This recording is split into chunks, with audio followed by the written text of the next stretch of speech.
ഗുരുവിൻ്റെ മൊഴിയിൽ നിന്നൊഴുകും തിരുവചനം ഒരു മനമായി കേൾക്കാം, ഒരുമയോടെ പാടാം, അനുഗ്രഹമായി തീർക്കാം ഈ സുദിനം നമ്മിൽ വചനത്തിൻ കൃപയോടെ മുന്നേറിയിടാം.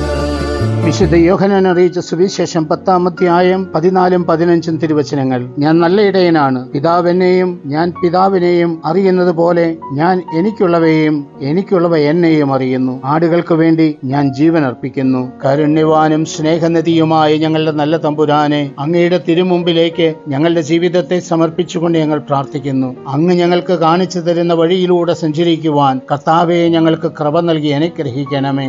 നമ്മുടെ കർത്താവ് ഈശോ മിശിഹായുടെ കൃപയും പിതാവായ ദൈവത്തിന്റെ സ്നേഹവും പരിശുദ്ധാത്മാവിന്റെ സഹവാസവും പരിശുദ്ധ അമ്മയുടെയും നീതിമാനായ മാറിയ യോസേപ്പിന്റെ മാധ്യസ്ഥവും സകല മാലാഖമാരുടെയും സകല വിശുദ്ധരുടെയും സംരക്ഷണവും നൽകി സർവശക്തനായ ദൈവം നിങ്ങളെ ആശീർവദിച്ച് അനുഗ്രഹിക്കട്ടെ, ഇപ്പോഴും എപ്പോഴും എന്നേക്കും. ആമേൻ. വചനത്തിൻ കൃപയോടെ മുന്നേറി